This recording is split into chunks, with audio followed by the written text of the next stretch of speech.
You guys ever wonder what it would be like to date somebody with an affinity for sharp items, but just wants to make you smile? Oh, babe, forced surprise surgery? Oh, I'm just the luckiest guy in the world. I'm so happy I could just die with excitement.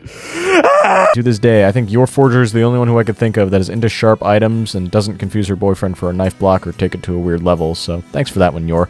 But allow me to introduce to you a contender today. Meet the Slitmouth Woman. That said, if any of you are into yanderes, I don't know how you've managed to survive in the wild for this long, but you're very trustworthy people. Trustworthy people. I'm so bad at English. If you're new to the YWWD, I'm just pretty much setting you up with monster girls at this point and then telling you why you really shouldn't do that. I do this by giving you the historical context of the demi-human, monster girl, spirit, woman, yokai in question. I then follow it up with their abilities or their superpowers, just the things that make them them. And then I follow that up with a conversation between you and me about how I think they would live if they were in existence in our world, if they were just another being that happened to live among us. And then I'll finish it up with my personal thoughts about whether or not I think it's cool to date the Slitmouth Woman and whether or not I would do it. And that conversation's going to be one way, baby. That said, I'm not a monster girlologist or a professional researcher at that. I'm just somebody who saw a monster girl on the internet and thought that she looked pretty and wanted to talk about her. So don't cite me for any research papers or anything like that. I might be wrong. Please don't get mad at me. However, if you are a Slitmouth Woman and you're single and happen to be looking for a fresh face, how you doing? The Slitmouth Woman, or the Kuchisaki Onna, as she is natively known, is an urban legend of Japanese lore who walks our corporeal realm with malicious intent. So she's a spirit, and she's not a very nice one. And if some sources are to be believed, not all of them, she tends to focus a lot of that not niceness towards children. I wonder how she and the Lamia would get along. No! Why? Just leave the Shotas alone! Take me instead! Miss Slitmouth Woman, I may have the body of a man, but I'm a Shota in the pants. As far as looks go, she's described to be very human-like, with a beautiful feminine appearance, long black hair, and a height of around 5'9", which, fun fact, that's around my height, so she's about one antagonish tall. But given the name Slitmouth Woman, you could probably guess what her blemish is.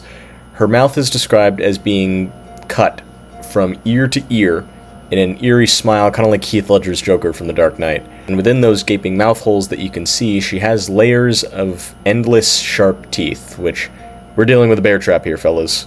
And now might be as good a place to say this as any, but given that she has a larger mouth, I don't think that she'd be able to fit any more than 3, so congratulations, Toothless Alligator, you are still the gangbang champion. Her mouth is something that she usually hides with a surgical mask, although it's also described that she could use a hand fan or just uses her sleeve to cover up her mouth, which is also very rude when you talk to people that way. As an added bonus, she is described to be crazy fast, and I don't really know how this works to her lore, because she has a couple of origin stories, of which I can name 3, and none of them have to do with why she is as fast as she is, but she has that power. It all happened so fast, it was so quick I didn't even feel it.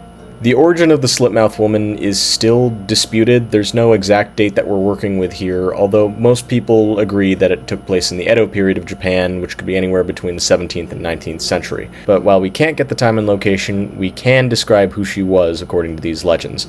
And according to them, she was just a normal woman who had beautiful feminine features, who, according to one origin story, suggests that she was the wife of a samurai. Unfortunately for her, her husband would constantly be out going to war, so he would hardly be home. As you can imagine, this made her very lonely, so she tried to fix that by being adulterous with other men in the village, to which the samurai found out about it, and he was not very happy. To punish her for her adultery, he took his sword and slit her from ear to ear on her mouth, so that way she could never find another suitor. The details of her passing are unclear as to whether or not she might have bled to death, or decided that she couldn't take it anymore, or if she just lived the rest of her life up until old age looking like she was cut up from ear to ear. But either way, in every scenario, she ends up coming back as a vengeful spirit known as an Onryo, and lives on as the Slitmouth Woman that we know today. The other origin stories aren't really that interesting, and actually can be interchangeable with the samurai one to a degree. For example, the one origin story of the Slitmouth Woman suggests that she was the most beautiful woman in her village, and a lot of the men flocked to her. She gained everybody's attention, and one of the women of the village was very, very jealous and decided to give her the old vegetable peeler in the cheek and carved holes in her mouth so that way she would never be beautiful again. And that's how she ended up bleeding out or becoming a vengeful spirit in the long run. That would become the Slitmouth Woman. Another story suggests that she might have had a botched dental treatment where a dentist was, accidentally carving a hole into her cheek, which doesn't sound like the best dentist in the first place. So another reason to fear the dentist: if they carve a hole in your cheek, you could come back as a vengeful Onryo, and your soul is forever damned to walk our corporeal realms. So take that, Dr. Bob. I do have reason to fear the dentist. But you're probably wondering, she has all these special abilities. She's fast, she has sharp teeth, she has a beautifully radiant smile. What does she do with it? Well, let me tell you, she's got quite the motif. This is the part where I give you the information that might save your life or give you a chance with her, so pay attention to this. She will get your attention by either appearing in front of you or walking up to you and asking you the question, "Do you think I'm beautiful?" To which you can respond one of two ways. You can either say yes or no. If you say no, she will pull out a sharp item, usually a pair of scissors, and stab you then and there.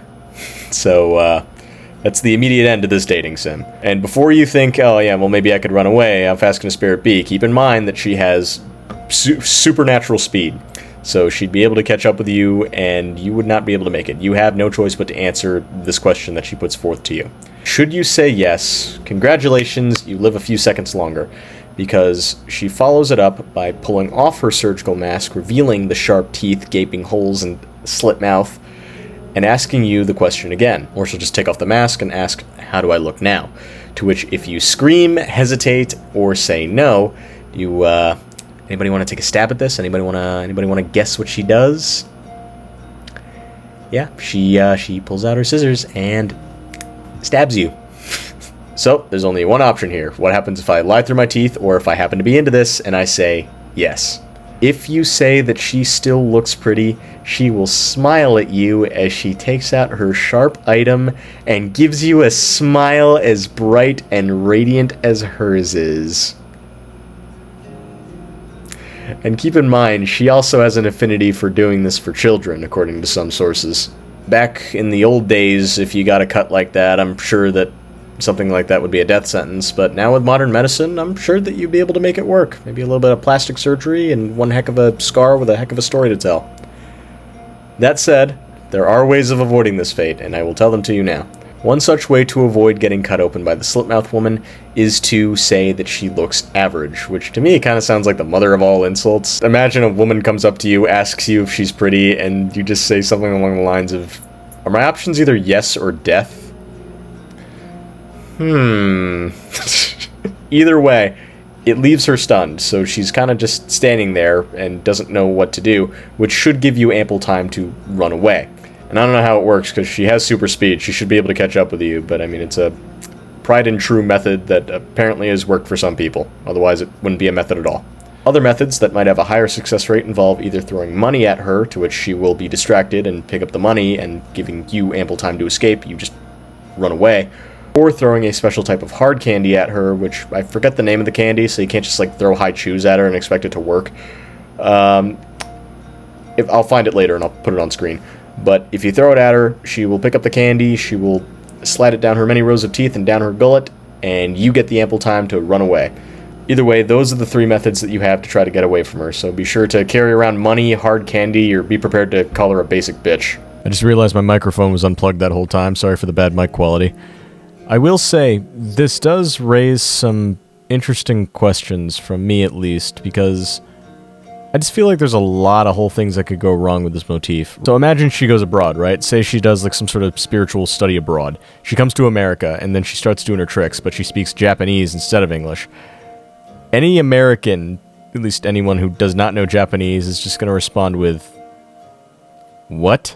What if there's a language barrier? What if I just can't understand her? Does that mean I'm in the clear? Does that mean she needs to pull out her English-speaking dictionary and try her motif from there? Because that's not scary." What would happen if she just walked up to somebody who was super desperate for love and then asked the same question, and then that person, just overjoyed, regardless of the consequences, just goes, "Yes! Yes! Oh my god, yes! You are just the most beautiful woman I've ever seen!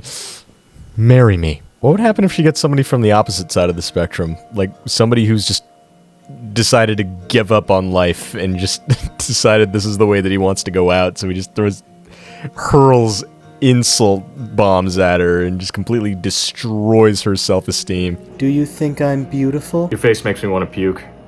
What? There's no word in the English language that can convey how disgusting you look to me. You are ugly and you should not be proud of it. This is getting oddly personal. You are unfathomably ugly. I didn't even think that this level of ugliness could exist in our corporeal realm. Truly, yours is a face that only a mother would treasure and then bury that treasure deep down where no one could find it.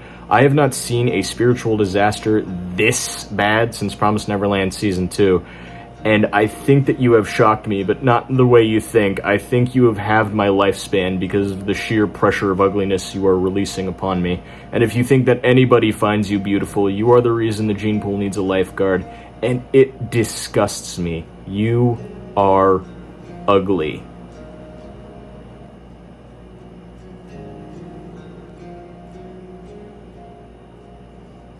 So anyway, that's how we started going out. So to sum up, the Slit-Mouth Woman, or Kuchisaki Onna, is known to have two powers, at least two powers that I was able to figure out.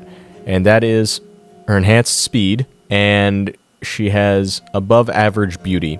So much like the other monster girls that I've covered on this channel, she is just very beautiful and very alluring. I guess it wouldn't be as alluring as the others, because with the other monster girls, if they had a superpower that had to do with beauty and how alluring they were, it was to a point where whoever was interacting with them just could care less whether or not they were a demi-human or a monster girl or whatever. In this case, somebody who encounters the Slit-Mouth Woman will still be scared of her. It's not like they'd look at her, see her many rows of sharp teeth and her gaping mouth wounds and just think that that's something natural. People have freaked out and screamed and lied awake at night thinking about her, I'm sure, which was definitely the case back in the 1970s when newspaper outlets, when they caught wind of the Slit-Mouth Woman, decided to make a whole hullabaloo out of it. So there was a huge craze back in the 70s, in 70s Japan. And while we're talking about the modern era, I feel inclined to bring up the manga of the Slit-Mouth Woman that is in existence called Even If You Slit My Mouth. At least I think that's what it is. If I get it wrong, I'll bring it up in post. I saw this cute little romance of the Slit-Mouth Woman who's trying to stay alive but can only do so by marrying a human. So she does that and they're engaged and she hates it. Like, she wants her freedom back, but she realizes she has to do this in order to stay an entity, because if she doesn't, then she'll just disappear. So she constantly tries to scare this guy, but this guy is just so in love with her that it's not happening. Like, she doesn't matter what she does, it just turns out being way too cute. And I'll admit, for a woman that has a gash in her mouth from ear to ear, she is pretty freaking adorable. Me personally, I'm into cute things, and I'm into paranormal lore like this, so this just kind of hits that sweet spot. So how do I think the Slit-Mouth Woman would exist in our society? So if she were a real entity, like a known cryptid that is out there, that is just living amongst us, how do I think that we'd all react? I don't think that there'd be much of a reaction this time.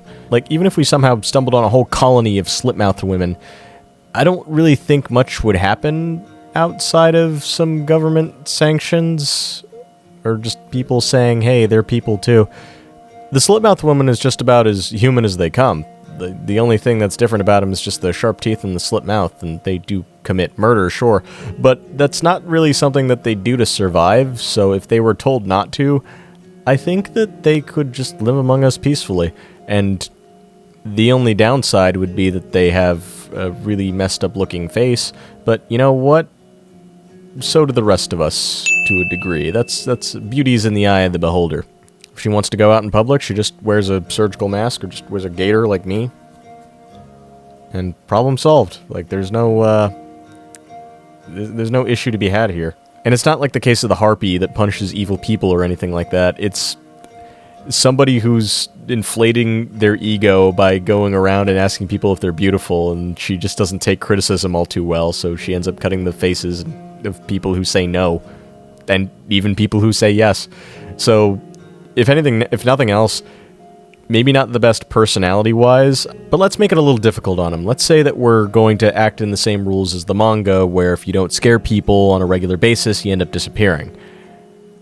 I think that, especially as the world gets harder and harder to scare, not a lot of these women are going to survive, and it's just going to be a lot harder to keep their existence. Which is probably why they would go for kids in the first place, because kids are easier to scare, and so they can prolong their existence. If nothing else, it might become annoying. Maybe the government would step in and try to sanction scaring, or maybe they'd try to create a environment in which it would be possible for the slit-mouthed women to scare people legally, and not to terrify people to death, or, murder them if they are told that they're not beautiful. Sure, for the heck of it, a lot of people will still go out with the slit-mouthed woman because there's not really a change. Like, you could still go to the movies, you could still go shopping, you could still eat at a restaurant.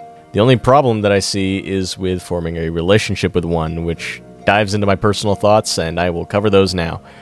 I feel like because the slit-mouthed woman keeps walking around asking random Joe Schmoes whether or not she's beautiful, she's got a pretty big ego. If you're into that sort of thing, great, but what if she's really into her old spiritual habits and carves your face every time that you say that she's not beautiful? Or even if you say that she is, because that's her motif. Even if you tell her yes, she will carve your face to make it look like hers. And granted, modern medicine is really good. You can get plastic surgery to fix that up, just so she could do it again every time she asks you that question. But that sounds like living hell. I don't want to do that. I don't want a girlfriend that's going to cut up my face every time I tell her that she looks beautiful. That is very rough. She plays it too rough. Plus, and I don't know how romantic you want to be with her, but what happens if you slip her the tongue and she uses her teeth and you end up tongueless? Like, that's... No. No, that's very gruesome. I also need my tongue for tongue things. I can't possibly give that up for a slit-mouthed woman girlfriend. I'm sorry. So in my professional opinion, it's probably best to look at a slit-mouthed woman the same way that you'd look at Murphy's Law. If it can go wrong, it will. If she can bite it off, she probably will. If she can cut open your face, she probably will. If she will ask you whether or not she's beautiful, she probably will. And if you are going to simp after her and say that she is, well, all the power to you, my friend. But anyway, that's just about everything I got on the slit-mouthed woman. I'll say that her 2D versions are cute. The 3D versions are... they're kind of scary, not gonna lie. When I was doing research on this, I saw a couple of posters for different movies that were based on her. One specifically called Carved, where her face just looks abominable. I also apologize for the lack of uploads. I know that during Halloween, doing videos like this, talking about monster girls, is just prime real estate, so this really should be my time to shine. But I've been pretty busy these last couple of weeks, and I'm actually in the middle of changing house, so pretty soon this background is going to change to something different, and that's going to be fun.